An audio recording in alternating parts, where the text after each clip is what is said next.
Olá, amigos, sejam bem-vindos a mais um vídeo do meu canal. Eu sou o Lucas Knaip e vamos falar sobre a Red Bull, que está aí quebrando a cabeça para tentar recuperar o seu ritmo na temporada 2024 de Fórmula 1, uma temporada que parecia caminhar para mais um domínio absoluto de Max Verstappen. A partir do Grande Prêmio de Miami, ela dá uma reviravolta, justamente quando a Red Bull coloca o seu primeiro grande pacote de atualizações no carro, o carro desanda completamente, né? O Verstappen, por ser um gênio, ainda conseguiu extrair algumas vitórias, alguns bons desempenhos. O Pérez, obviamente, naufragou, mas hoje parece que as coisas podem começar a mudar. A Red Bull hoje trouxe uma atualização no assoalho, onde eles apenas afirmam que estavam corrigindo alguns aspectos, não era uma mudança tão drástica.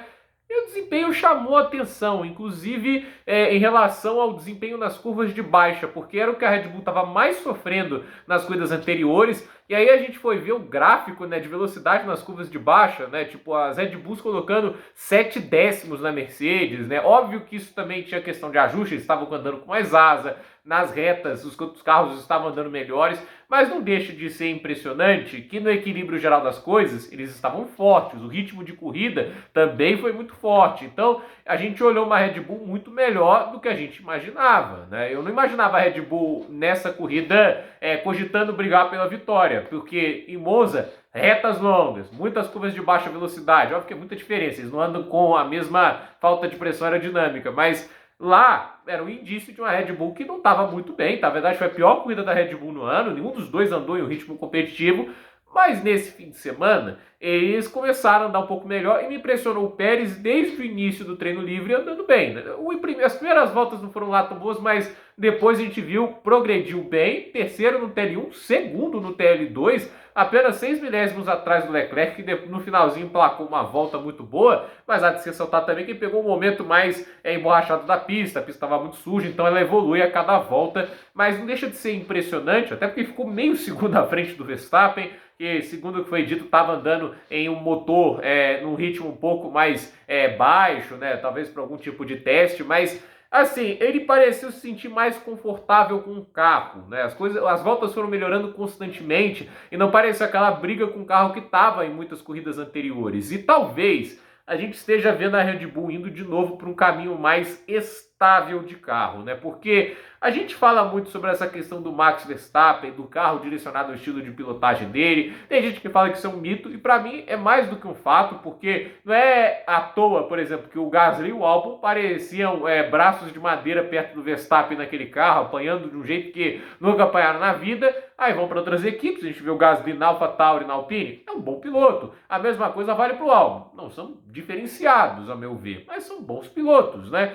E assim, o Sérgio Pérez, antes de ir para a Red Bull, o que ele faz? Ele é quarto lugar no Mundial de Pilotos pela Racing Point, né? E olha, né, se a gente parar para pensar, se não fosse os erros de estratégia da Racing Point, se não fosse também o fato de que eles estavam dando atualizações ao Stroll antes dele, né? Porque o cara é filho do dono da equipe, né? E o fato de ele ter ficado fora de 2 corridas, em que facilmente poderia ter somado mais uns 20 pontinhos, se a gente coleta tudo isso, e também a quebra que ele teve lá no Bahrein quando era pódio, talvez ele ficasse até próximo no campeonato de pilotos do Bottas e do Verstappen, né? Óbvio que estiveram lá as coisas que tiveram deles também, acidentes, abandonos, mas a questão a temporada dele foi muito boa. Ele vai para a Red Bull, vive altos e baixos, nesses últimos 2 anos mais baixos do que altos. Nessa temporada, talvez o ponto alto dele tinha sido o GP do Japão, onde ele classificou muito próximo, foi o mais perto que ele teve de superar o Verstappen em classificação, mas no contexto geral, ele vem sofrendo mais nesse ano do que sofreu nas temporadas anteriores.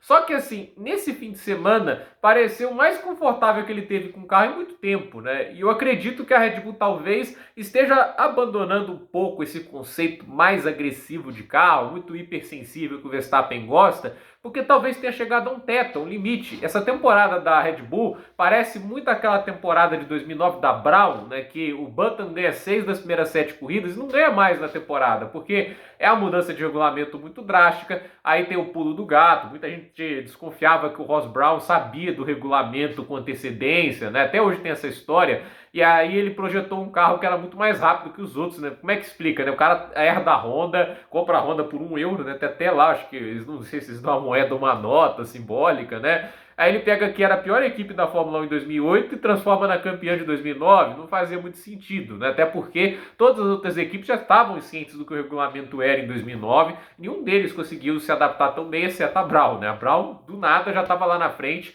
E com o passar do ano, a gente viu a Red Bull se tornando o melhor carro naquela temporada, porque faltava desenvolvimento, né? E a equipe de desenvolvedores da Brown, obviamente, sofrendo mais para evoluir aquele conceito. Então, obviamente, chega aquele negócio, né? O carro começou bem e depois não conseguiu acompanhar o resto da categoria. E é o que vem acontecendo bastante com a Red Bull, se a gente para pensar. O carro começou super forte, mas já havia indícios de que não estava tão longe assim na McLaren, na Ferrari. E assim, depois que a gente vê as evoluções lá da equipe em Miami, parecia, de novo, a mesma coisa que fizeram nos anos anteriores. A gente começa com um carro um pouquinho mais estável e depois a gente vai colocando o carro mais arisco, né, mais sensível, como o Verstappen gosta. Foi o que aconteceu em 22, foi o que aconteceu em 23. Não à toa, as duas temporadas, 22 e 23, elas começam um pouco mais parelhas, né? Em 23 é o Pérez e o Verstappen ali nas 5 primeiras corridas batalhando mais próximos, e depois o Verstappen domina. 2022 é Leclerc, o Verstappen, se forçar até o Pérez também, né? E eles começam fortes, aí depois o Verstappen domina. Só que esse ano, talvez o teto daquele conceito de carro super arisco chegou, né? Entende? Todo carro tem um teto, né? E é por isso que algumas equipes abandonam conceitos. A mesma coisa aconteceu com a Mercedes com o Zero Pod, né? Que eles tentaram fazer o carro sem side pod. Agora estão com um carro mais simples, estão com um carro mais com a ideia base do que seria o carro de efeito solo. Olha como é que o carro é bom agora, entende? Perderam 1 ano e meio desenvolvendo uma ideia que no final das contas não deu certo, né?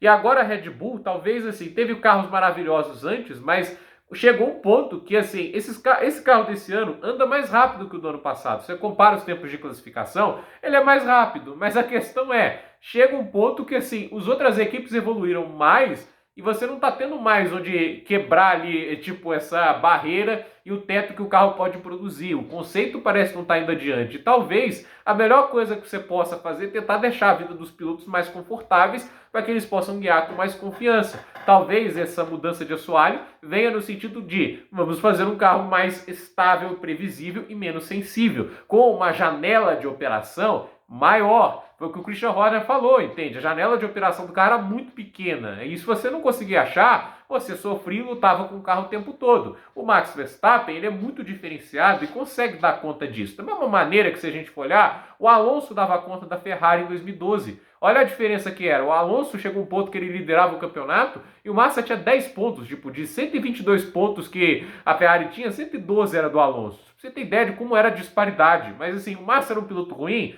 Não, mas a janela de operação do carro era tão pequena que só um gênio como o Alonso alcançava. Então assim, a Red Bull tem que trabalhar com um carro hoje, talvez, que seja mais fácil e dinâmico de trabalhar, porque aí eles podem voltar a ter os dois pilotos juntos, porque é algo que eles não têm, talvez desde 2018, ou de alguns momentos que a gente teve nas temporadas passadas com o Pérez, alguns momentos esporádicos. O primeira metade de 2022, ele estava ali. 2023, início da temporada, ele estava ali. 2021, alguns momentos, né? Teve ali uma corrida ou outra que ele conseguia classificar e correr próximo, mas assim, no contexto geral, sempre tinha momentos que ele não conseguia andar próximo, ele não conseguia se encaixar com o carro. Então, assim, eu acho que a Red Bull está tentando buscar esse tipo de caminho, até porque não tem mais Adrian Newey. Não tem mais o Adrian Newey para fazer um carro brilhante que funciona nessa ideia. Todo mundo diz que o carro desse ano já foi feito pelos engenheiros que a Red Bull tem em mãos. E eu digo aqui, não são engenheiros ruins de maneira alguma, até porque o carro ganhou muitas corridas esse ano.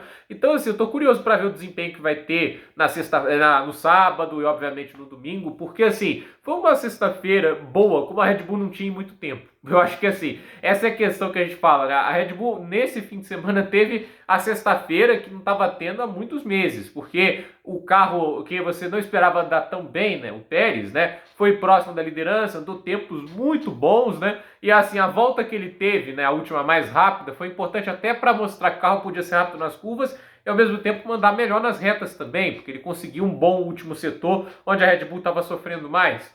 Então, assim, se o Pérez está lá, é natural que o Verstappen também possa alcançar e até mesmo superar. Então, dá uma confiança que a equipe não estava tendo e eles dizem que vai ter um novo pacote para Singapura também. Mas se esse pequeno pacote de ajuste já funciona para dar ao carro um desempenho mais forte e para bater mais de frente com McLaren, Ferrari e Mercedes, já é uma vitória, um avanço, e me parece um avanço buscando um carro mais previsível de uma janela de operação maior. Eu acho que é o que a Red Bull tem que buscar. E para um extremo nem sempre vai dar certo, porque no final esse extremo já começou a complicar a vida do próprio Verstappen. Uma coisa é você leva o carro tão pro limite que no final passa do ponto, né? O próprio Verstappen não estava se sentindo confortável guiando o carro nas últimas corridas. Não é normal que ele leve tanto tempo quanto levou do Norris lá em Zandvoort, né? E seja ultrapassado daquele jeito. E não é normal que ele termine uma corrida mais próxima do Magnussen do que do vencedor, como aconteceu lá no GP da Itália. O ritmo de corrida da Red Bull no final do GP da Itália foi assustadoramente ruim. Foi muito ruim mesmo. A Red Bull até começa a corrida bem, mas assim, o que o carro não melhora de desempenho no passado da corrida era um negócio assustador, entende? Tipo, carros com pneus 7, 8 voltas mais velhos, né, como é o caso do Russell, andando quase meio de segundo a 7 décimos mais rápido por volta. Isso é um tipo de coisa que não pode acontecer e eles têm que resolver isso. Então, vamos ver. A ideia inicial que eu consigo ter estão buscando um carro um pouquinho mais estável e tentando trazer uma ideia um pouco mais simples ao invés de ir para algo exagerado que os atuais engenheiros não estão dando conta de replicar. Então, gente, por esse vídeo é isso. Dúvida nos comentários, deixe seu like, se inscreva no canal, compartilhe esse vídeo e até o próximo vídeo.